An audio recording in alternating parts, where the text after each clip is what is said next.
Puji Tuhan. Shalom. Selamat datang kembali.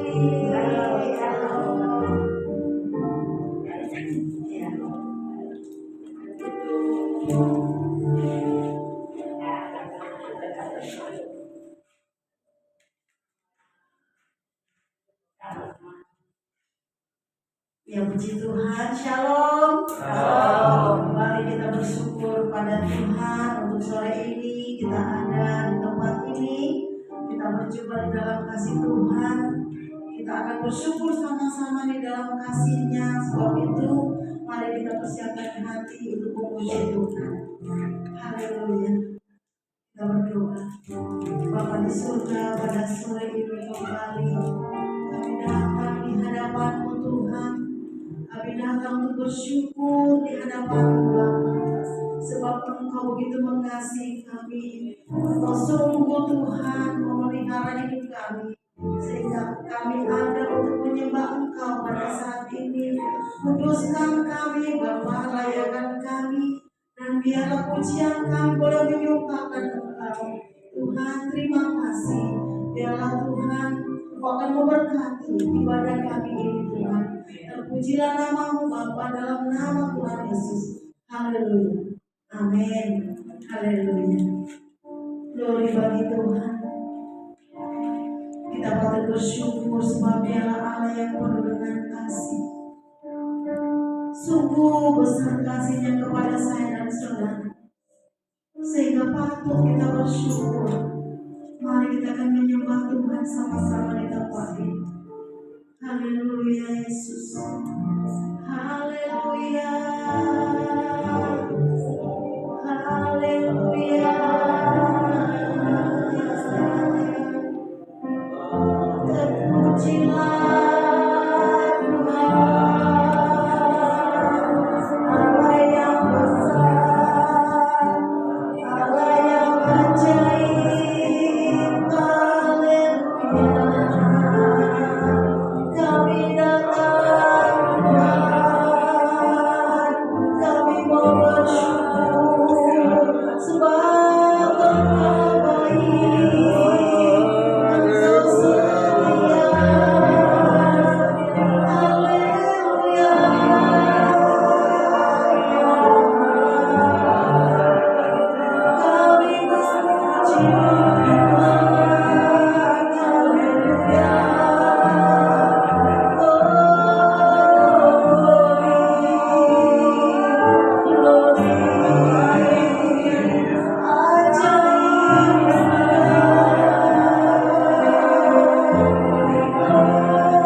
Amin, kami percaya.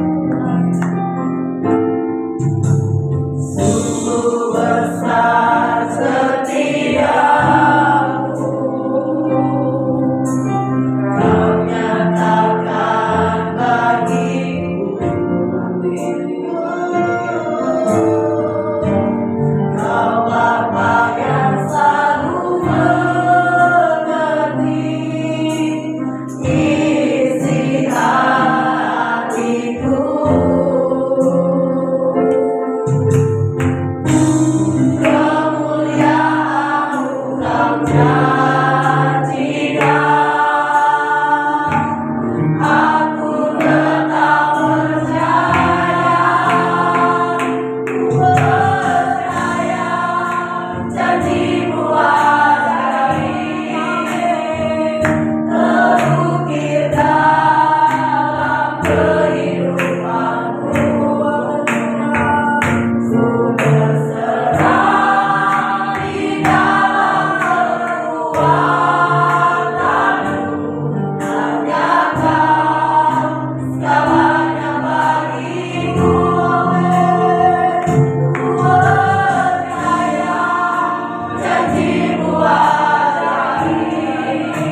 kisah indahnya Kau Tuhan.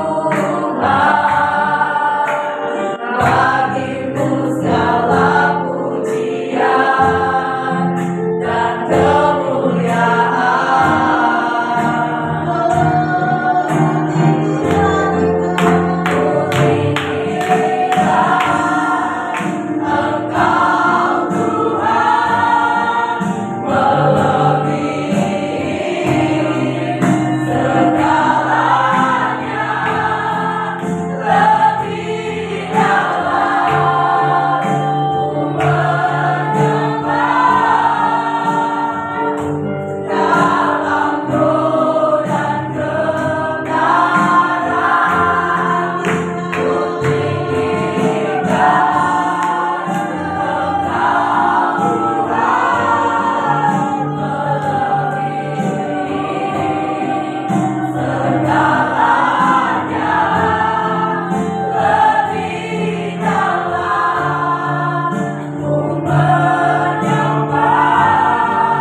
memuji Engkau, mau bersorak bagimu Tuhan.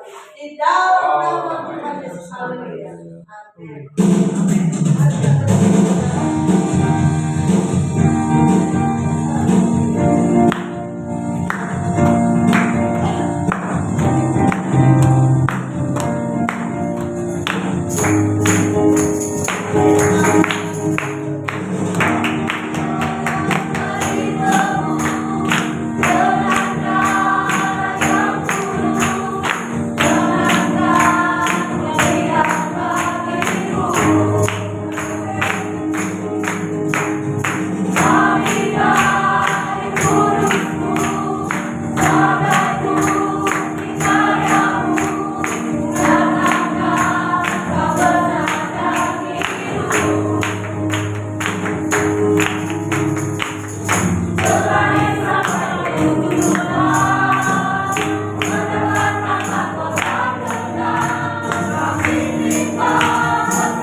Mujizat Allah terjadi. Amin. Haleluya. Tuhan. Allah bangkit. Amin. Amin. Jadi, mari. Kalau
ada terus bagi saya dan saudara, dan dia terus akan memberikan kita terus semangat untuk bangkit bersama dengan Tuhan. Puji Tuhan, kita akan memberikan korban persembahan. Kita akan pujian.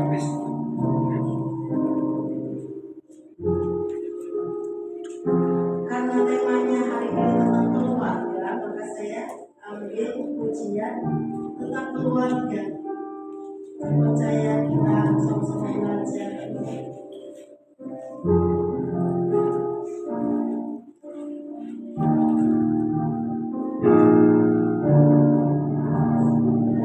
Seisi rumahmu akan selalu menyertamu, Tuhan dan Raja di dalam kasih karunia-Mu, yang pasti melayani dan melayani-Mu.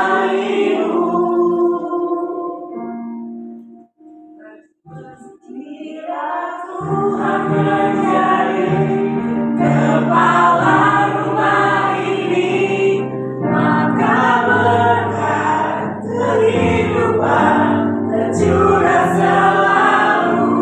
Datanglah kerjaan-Mu, jadilah kehendak-Mu, ku alami setiap waktu.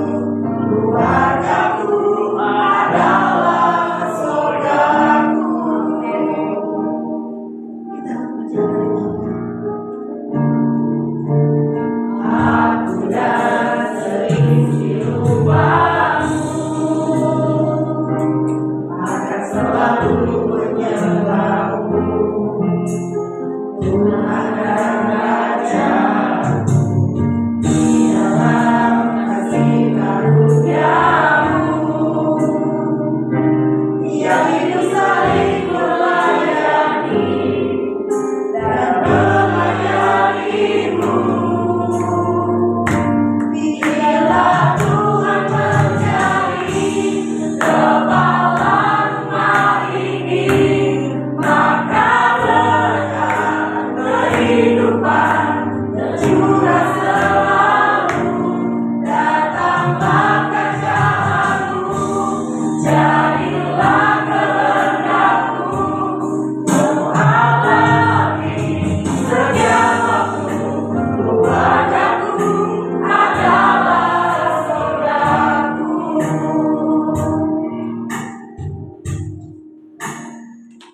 Terima kasih Tuhan Yesus, kami bersyukur buat kesempatan yang Tuhan beri untuk kami melayani Tuhan dalam persekutuan kami malam hari ini. Kami akan bersama-sama mendengarkan kebenaran firman-Mu Tuhan. Biar Roh Kudus-Mu menjadi kami mengerti kebenaran-Mu Tuhan. Perhikmatan wahyu dari Tuhan menjadi bagian kami, sehingga kami boleh memahami kebenaran-Mu dengan benar. Kami bersyukur di dalam nama Tuhan Yesus Kristus. Haleluya. Tuhan shalom. Kami saudara yang diberkati oleh Tuhan, bersyukur kepada Tuhan atas kesempatan yang diberikan kepada saya untuk menyampaikan kebenaran firman Tuhan buat kita semua pada saat ini. Hari ini seperti yang Om sudah bilang tadi, bahwa tema kita hari ini adalah tentang keluarga. Hari ini saya akan membawakan firman Tuhan dengan tema keluarga yang harmonis. Keluarga yang harmonis. Harmonis itu diambil dari kata dasar harmoni. Harmoni kalau kita search menurut Wikipedia, harmoni itu berarti harmoni adalah kerjasama antara berbagai faktor dengan sedemikian rupa hingga faktor-faktor tersebut dapat menghasilkan suatu kesatuan yang luhur. Harmoni berarti bahwa sesuatu yang dibangun oleh beberapa faktor, bukan cuma satu faktor, tapi lebih dari satu faktor, sehingga membentuk satu kesatuan yang luhur atau yang sempurna atau yang kuat. Itu harmoni menurut Wikipedia. Nah, mari kita buka firman Tuhan Kita buka dalam Matius 18. Mungkin ayat ini sering kita dengarkan ketika kita dalam persekutuan atau seketika ada orang yang menyampaikan doa di hadapan Tuhan dalam doa syafaat yang dengan peserta yang mungkin sedikit. Kita buka dalam Matius 18. Kita baca satu ayat. Matius 18 ayat yang ke-20. Matius 18 ayat yang ke-20 kita akan baca bersama-sama dalam hitungan yang ketiga. Matius 18 ayat yang ke-20 dalam nama Tuhan Yesus. 1, 2, 3. Sebab di mana 2 atau 3 orang berkumpul dalam namaku, di situ aku ada di tengah-tengah mereka. Amin. Sebab di mana ada 2 atau 3 orang berkumpul di dalam nama Tuhan, di situ Tuhan menyatakan kehadiran di tengah-tengah perkumpulan orang itu. Nah, di sini dengan jelas dikatakan 2 atau 3 orang. Saya mengambil bahwa firman yang dimaksud ini gambaran tentang keluarga. Keluarga itu bisa terdiri dari 2 orang, suami dan istri, mama dan anak, atau papa dan anak, atau 3 orang, suami, istri, dan anak. Jadi ini gambaran keluarga yang dimana Tuhan ingin keluarga itu menyatakan kehadiran Allah. Keluarga merupakan lembaga yang pertama dibentuk oleh Allah dalam penciptaannya ketika Allah menciptakan Adam dan Hawa. Dan keluarga ini adalah lembaga yang dibentuk oleh Allah dan itu adalah lembaga yang penting. Kenapa? Penciptaan pertama Allah menciptakan keluarga. Kemudian kalau kita baca dalam Perjanjian Baru ketika Allah menyatakan mujizatnya dalam pelayanannya yang waktu itu ditulis dalam kitab Injil bahwa belum waktunya, tapi Tuhan menyatakan mujizatnya dalam perkawinan di Kana, dalam pembentukan sebuah keluarga. Kemudian Kristus datang ke dalam dunia ini melalui sebuah keluarga, melalui Yusuf dan Maria. Artinya bahwa keluarga ini adalah fokus yang benar-benar sangat difokuskan oleh Allah. Karena dalam keluarga ini membentuk banyak hal. Bapak Ibu Saudara yang diberkati oleh Tuhan, Allah memiliki standar dan fokus yang besar kepada keluarga. Keluarga yang harmonis dalam pandangan Allah itu ada dalam standar Allah. Apakah keluarga yang harmonis itu sama dengan standar yang dipasang oleh orang-orang pada zaman sekarang? Yang mungkin pada sekarang ini standar keharmonisan sebuah keluarga yang kita lihat oleh dunia sedang pasang saat ini adalah keluarga yang punya ekonomi yang cukup, lengkap, ada anak, ada istri, ada suami. Tapi apa yang menjadi standar dan fokus dari keluarga yang harmonis itu menurut Allah? Ukuran keharmonisan sebuah keluarga dalam pandangan Allah adalah di mana dalam perkumpulan itu 2 atau 3 menyatakan kehadiran Allah di sana. Jadi standar gimana melihat keluarga itu adalah harmonis ketika Allah hadir dalam keluarga itu. Bukan standar apakah ekonominya cukup, apakah ekonominya mapan, apakah semua anggota keluarga sehat, apakah semuanya baik-baik saja dalam pekerjaannya, anak-anaknya semuanya sekolahnya hebat, punya juara, punya prestasi. Tapi standar yang Allah inginkan adalah standar di mana keluarga itu menghadirkan Allah di dalam perkumpulan mereka. Itu standar sebuah keharmonisan dalam keluarga yang dalam pandangan Allah. Nah, Bapak Ibu Saudara yang diberkati oleh Tuhan, keluarga yang harmonis itu menurut Allah adalah keluarga yang punya tujuan dalam satu kesatuan yang utuh dan kuat di hadapan Allah. Artinya bahwa keluarga dibentuk oleh Allah dengan formasi, dengan peran yang berbeda-beda. Suami, istri, anak punya satu tujuan, punya tujuan dalam kesatuan yang kuat dan utuh, di mana semuanya itu berpusat pada Tuhan, semuanya itu berpusat pada Kristus. Nah, sudahkah kita sebagai anggota keluarga dalam segala peran yang Tuhan berikan, entah itu sebagai istri, entah itu sebagai suami, entah itu sebagai anak, sudahkah kita punya tujuan yang semuanya itu dalam satu kesatuan yang berpusat pada Kristus, yang berpusat kepada Tuhan? Bapak Ibu Saudara yang diberkati oleh Tuhan, banyak gambaran di dalam Alkitab tentang keluarga. Bagaimana Allah menyatakan kehadirannya dalam keluarga. Ketika Allah menyatakan kehadirannya dalam kehidupan Zakaria dan Elisabet. Elisabet yang sudah dinyatakan mandul, tapi Tuhan menyatakan sebuah mujizat dalam keluarga itu. Bahkan sampai Zakaria pun gak percaya karena dia melihat fakta. Tapi kehadiran Allah menyatakan bahwa mujizat itu bisa terjadi. Dan itu menjadi satu hal yang wow, karena kalau kita melihat dari kitab Maleakhi, kitab terakhir dalam perjanjian lama, hingga masuk pada Matius, Allah ada kurang lebih tidak menyatakan dirinya itu kurang lebih sekitar 400 tahun. Dan Allah menyatakan dirinya pertama kali ketika malaikat Tuhan datang kepada Zakaria, menyatakan bahwa istrimu akan mengandung. Nah, Bapak Ibu Saudara yang diberkati Tuhan, itu hal yang biasa.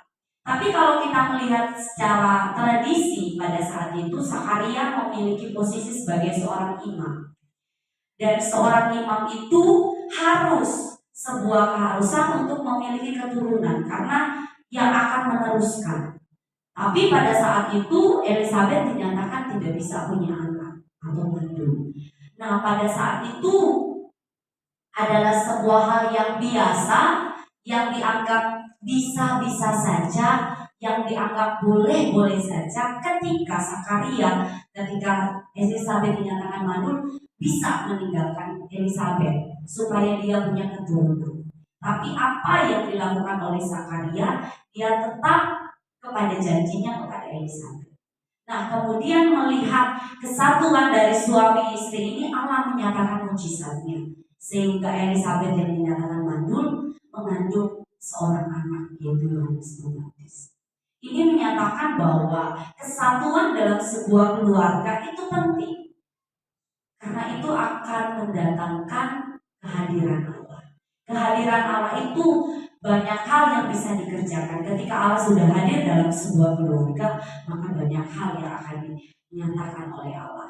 Kita boleh buka dalam kitab Mazmur 133. Mari kita buka kitab Mazmur 133. Saya akan bacakan bagi kita semua. Mazmur 133.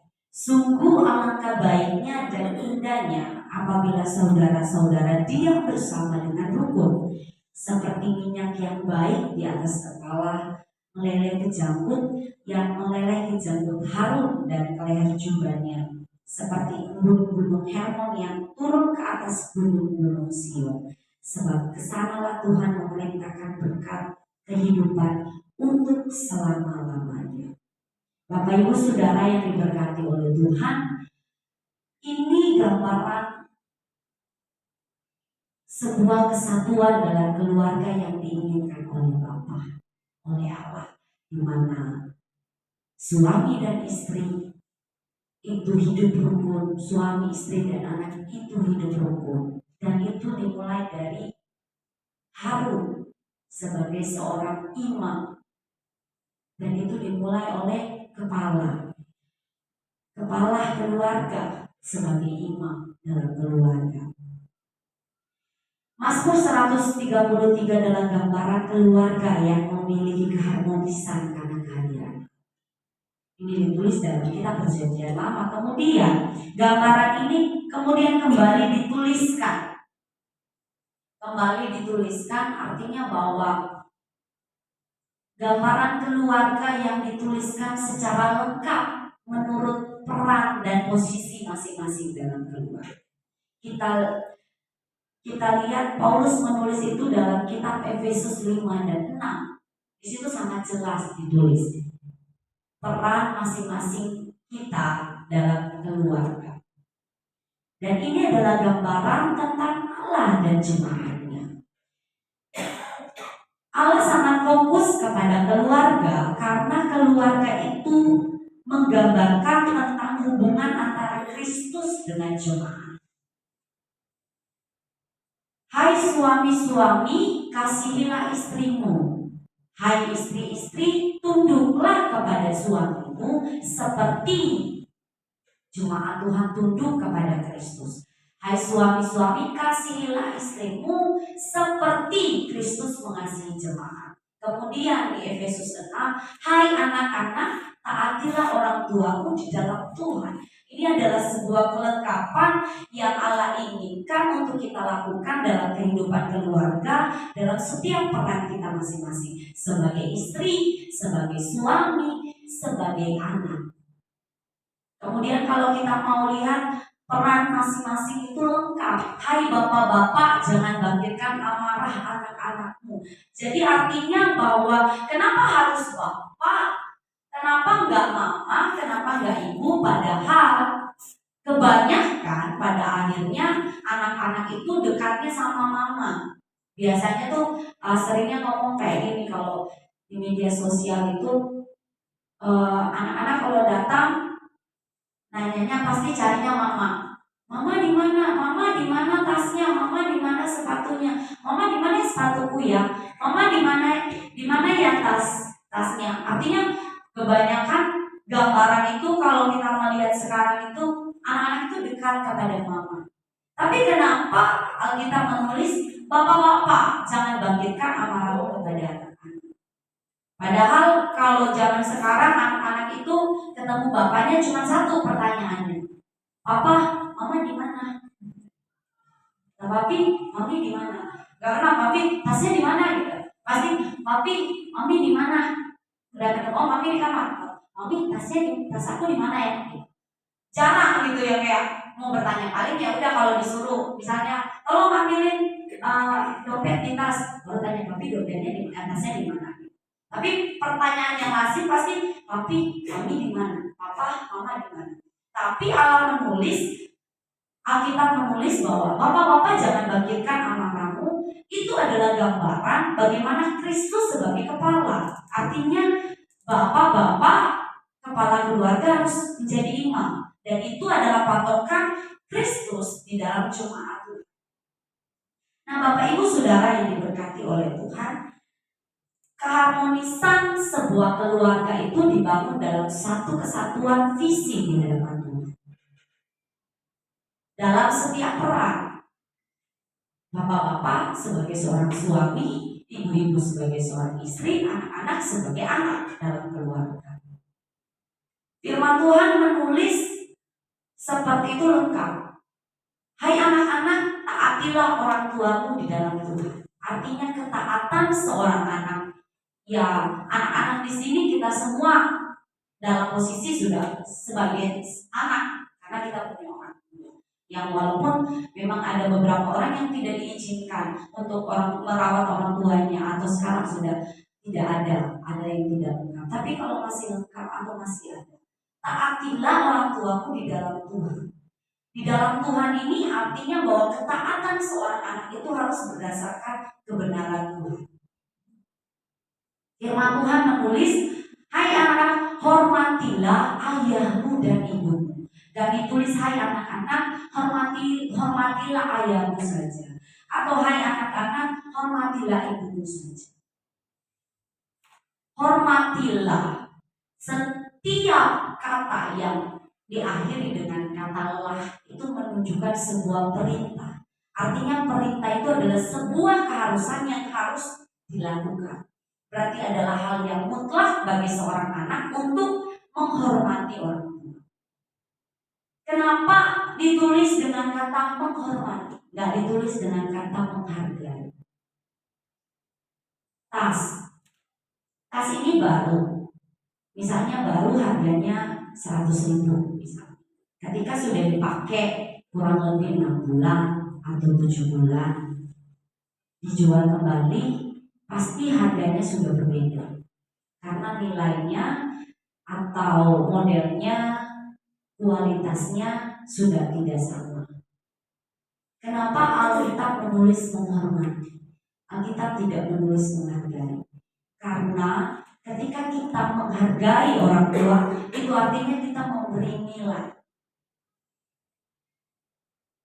Memberi nilai ketika perilaku orang tua itu tidak memberikan nilai yang tidak baik, maka harganya akan turun. Oh, bapak saya sih marah-marah, bapak saya suka pukul, atau mama saya marah-marah, harganya akan turun. Tapi Alkitab menulis hormatilah orang tua. Artinya kita tetap memberikan nilai tertinggi kepada orang tua dalam segala mungkin hal kekurangan. Itu standar keharmonisan bagi seorang anak. Istri, tunduklah kepada suamimu dalam segala sesuatu, artinya bahwa istri ada dalam kuasa, atau istri itu harus tunduk kepada suami. Suami tunduk bukan artinya seenaknya, tunduk melihat istrinya tunduk ya udah seenaknya, tapi ada kasih Allah di dalam. Kasihilah istri. Itulah gambaran yang diinginkan oleh Allah dalam setiap peran yang dimiliki oleh keluarga Allah. Nah, keluarga Allah itu harus memiliki visi yang sama. Mari kita buka dalam 1 Korintus 13. Visi yang sama itu seperti apa, atau dalam visi yang seperti apa Allah inginkan keluarga Allah itu ada. 1 Korintus 13. 1 Korintus 13 ayat 13. 1 Korintus 13 ayat 13. Demikianlah tinggal ketiga hal ini, yaitu iman, pengharapan, dan kasih. Dan yang paling besar di antaranya ialah kasih. Bapak Ibu Saudara yang diberkati oleh Tuhan, keluarga yang harmonis itu adalah keluarga yang menghadirkan Allah dalam visi yang sama. Dan visi itu yang pertama, iman. Suami, istri, anak, atau suami dan istri harus punya iman yang satu. Itu adalah hal yang mutlak. Saya punya kesaksian, ada satu keluarga yang suami dan istri punya keyakinan yang berbeda. Jadi kalau pagi-pagi itu cepat-cepatan sampai yang duluan bangun. Kalau suaminya yang duluan bangun, dia berdoa dengan keyakinannya. Istrinya yang duluan bangun, istrinya menyembah Tuhan. Itukah keharmonisan yang diinginkan oleh Allah? Itu bukan gambaran yang diinginkan. Karena Allah ingin keluarga itu punya satu. Iman yang pertama adalah berpusat pada Kristus, kepercayaan kepada Kristus. Berarti keluarga yang harmonis yang menghadirkan Allah punya satu iman yang mempercayai bahwa hanya satu Tuhan, yaitu Yesus Kristus. Dan saya percaya setiap kita yang ada di tempat ini punya satu iman dengan keluarga kita masing-masing, bahwa Kristus adalah juru selamat kita yang hidup. Tapi Bapak Ibu Saudara yang diberkati oleh Tuhan, bukan cuma sekedar ya udah saya percaya sama Tuhan Yesus. Saya Kristen, istri saya Kristen, atau suami saya Kristen, orang tua saya Kristen. Bukan cuma seperti itu, tapi kita punya satu iman yang sama. Ada satu kesaksian dalam sebuah keluarga di mana bapak keluarga itu punya iman yang kuat. Punya iman yang kuat, menyatakan bahwa kalau sakit tidak boleh minum obat, karena percaya berdoa kepada Yesus bahwa Yesus sanggup menyembuhkan. Boleh. Tapi istrinya juga percaya bahwa Yesus sanggup menyembuhkan, tapi bisa melalui obat. Kemudian anaknya datang kepada papa dan mamanya, bilang bahwa sepertinya saya nggak enak badan, kayak mau demam, kayak mau bantu. Oh, papanya bilang, berdoa, kamu harus berdoa, percaya Tuhan akan sembuh. Percaya bahwa biru Yesus menyembuhkan. Yes, amin. Anaknya mengaminkan. Ya berdoa. Nah, papanya bilang berdoa. Setelah papanya pergi, mamanya bilang, kamu sudah berdoa? Sudah, tapi kamu minum obat dulu. Apa yang terjadi? Anaknya sembuh, anaknya sakit. Karena tidak punya kesatuan. Dan itu dimulai dari kepala. Kemudian istri tumbuh, kemudian anak tak. Yang kedua, pengharapan yang satu bahwa hanya berharap kepada Yesus. Seringkali kejadian, ya mungkin karena saya dari Lampung, kebanyakan seperti itu yang terjadi. Ada keluarga, ya keluarga yang seringkali terjadi itu sedang mengalami masalah, tapi suami punya pengharapan yang lain, istri punya pengharapan yang lain, anak-anak berharap kepada yang lain, jadi tidak ada satu kesatuan, sehingga masalahnya nggak selesai. Pengharapan dalam keluarga yang harmonis adalah satu, itu Kristus. Nah, Bapak Ibu Saudara yang diberkati oleh Tuhan, iman dan pengharapan kita itu harus berpusat pada satu, yaitu Kristus. Kemudian diikat oleh satu, yaitu kasih Kristus. 1 Korintus 13 ayat 13 mengatakan bahwa tinggal ketiga hal ini, yaitu iman, pengharapan, dan kasih. Dan yang paling besar adalah kasih. Kenapa kasih yang paling besar?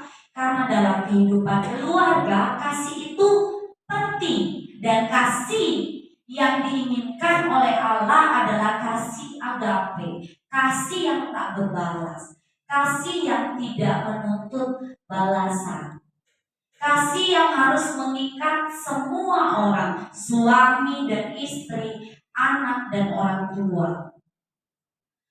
Harus ada kasih Kristus di dalam. Kenapa? Karena kasih yang dari Tuhan. Karena kasih yang dari Kristus, kalau kita baca dalam kitab 1 Korintus 13, kasih itu di dalamnya ada kasih itu sabar, kasih itu murah hati, kasih yang dari Tuhan itu tidak mementingkan kepentingan diri sendiri, kasih itu menutupi banyak kesalahan, kasih itu menutupi banyak kekurangan. Nah, itulah kasih yang dibutuhkan oleh keluarga sehingga bisa mengikat, menyatakan satu kesatuan. Kasih Kristus dinyatakan dalam kehidupan keluarga yang menyatakan kehadiran Allah di sana.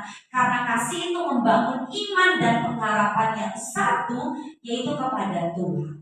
Nah, Bapak Ibu Saudara yang diberkati oleh Tuhan, dalam setiap peran yang Tuhan percayakan bagi kita, posisi saat ini, entahkah itu menjadi istri, entahkah itu menjadi suami, atau menjadi anak, atau menjadi orang tua, mari kita lakukan segalanya dalam kasih Kristus, sehingga kita membangun satu kesatuan iman yang kuat dan teguh, serta pengharapan kita satu kepada Kristus. Artinya bahwa dalam kehidupan keluarga kita, kasih itu akan menyatakan kesepakatan.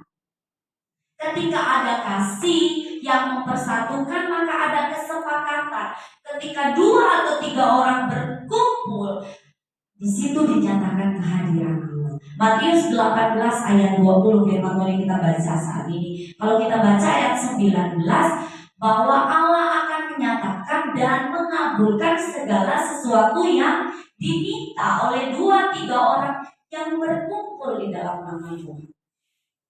Artinya bahwa ketika Allah menyatakan kehadirannya dalam keluarga yang harmonis, karena ada kasih Kristus yang mengikat dan iman yang teguh dalam pengharapan yang satu kepada Kristus, maka segala sesuatu yang dibutuhkan, segala sesuatu yang dihadapi, segala sesuatu yang sedang diperhadapkan dalam keluarga itu ada jalan keluar di dalam Kristus, di dalam Tuhan.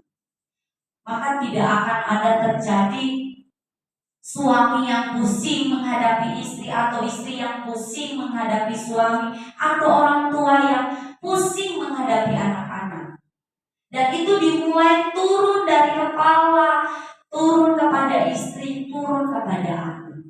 Bukan berarti ya udah kalau anak-anak ya ternyata papa saya tidak menjadi teladan atau mama saya tidak menjadi teladan. Sudahlah, saya mengikuti saja, saya punya alasan. Makanya firman Tuhan bilang, taatilah orang tuamu di dalam Tuhan. Artinya di dalam kebenaran. Itu adalah standar yang Tuhan inginkan. Nah, Bapak Ibu Saudara yang diberkati oleh Tuhan, mari kita bangun. Bangun keharmonisan itu. Oh, saya masih sendiri. Saya belum satu dengan anak-anak saya. Atau anak-anak saya belum punya visi yang sama dengan saya, atau suami saya belum punya visi yang sama dengan saya, atau istri saya belum punya visi yang sama, orang tua saya belum punya visi yang sama dengan saya. Mari kita bawa di dalam doa. Sebab firman Tuhan itu menyatakan tentang keluarga itu, satu diselamatkan maka seisi rumah itu akan diselamatkan. Mari Bapak Ibu Saudara, dalam setiap peran yang Tuhan percayakan kepada kita, kita bangun keharmonisan untuk menyatakan kehadiran Allah dalam setiap keluarga, sehingga benar-benar keluarga-keluarga kita itu menjadi keluarga-keluarga berkat. Oh, di sana ada damai karena mereka adalah keluarga Kristen. Oh, di sana ada sukacita karena mereka adalah keluarga Kristen.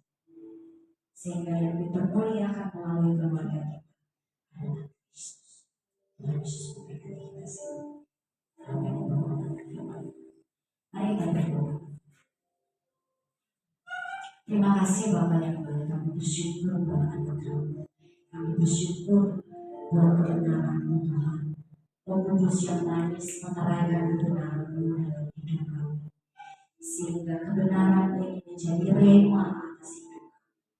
Kami menjadi keluarga-keluarga yang harmonis. Atau kami menjadikan keluarga kami keluarga yang harmonis di hadapan-Mu, karena Allah menyatakan kehadiran dalam setiap keluarga kami. Bapa yang baik, dalam setiap peran yang Tuhan percayakan bagi kami, sebagai suami, sebagai istri, sebagai orang tua, sebagai anak-anak, Tuhan yang akan menolong kami. Roh Kudus yang akan menolong kami untuk kami melakukan setiap hal yang Tuhan percayakan itu dengan benar di hadapan Tuhan. Kami percaya Tuhan, ya Tuhan yang menolong setiap keluarga-keluarga kami. Kalau ada keluarga-keluarga kami yang belum sungguh-sungguh di hadapan-Mu Tuhan, kami mau bawa mereka di hadapan-Mu Tuhan. Kami percaya kebenaran firman-Mu Tuhan, bahwa kalau satu diselamatkan maka seisi rumah akan diselamatkan oleh-Mu Bapa. Sehingga kami akan menjadi keluarga yang harmonis, yang datang menyembah kepada satu Tuhan, kepada satu penyelamat kami yaitu Yesus Kristus, pengharapan kami yang benar di hadapan-Mu. Terima kasih Roh Kudus, terima kasih Tuhan, Kau yang akan menerangkan firman-Mu. Bersyukur di dalam nama Tuhan Yesus Kristus. Haleluya. Amin. Puji Tuhan, Shalom. Saya percaya kita semua diberkati dalam pengertian firman Tuhan yang baru sehingga setiap kita pasti mendapatkan menginginkan keluarga yang harmonis ya. Dan malam ini kita mendapat jawabannya. Jika kita ingin keluarga kita harmonis, kita harus mensertakan Yesus ada dalam keluarga kita, dan kita harus saling mengasihi satu dengan yang lain.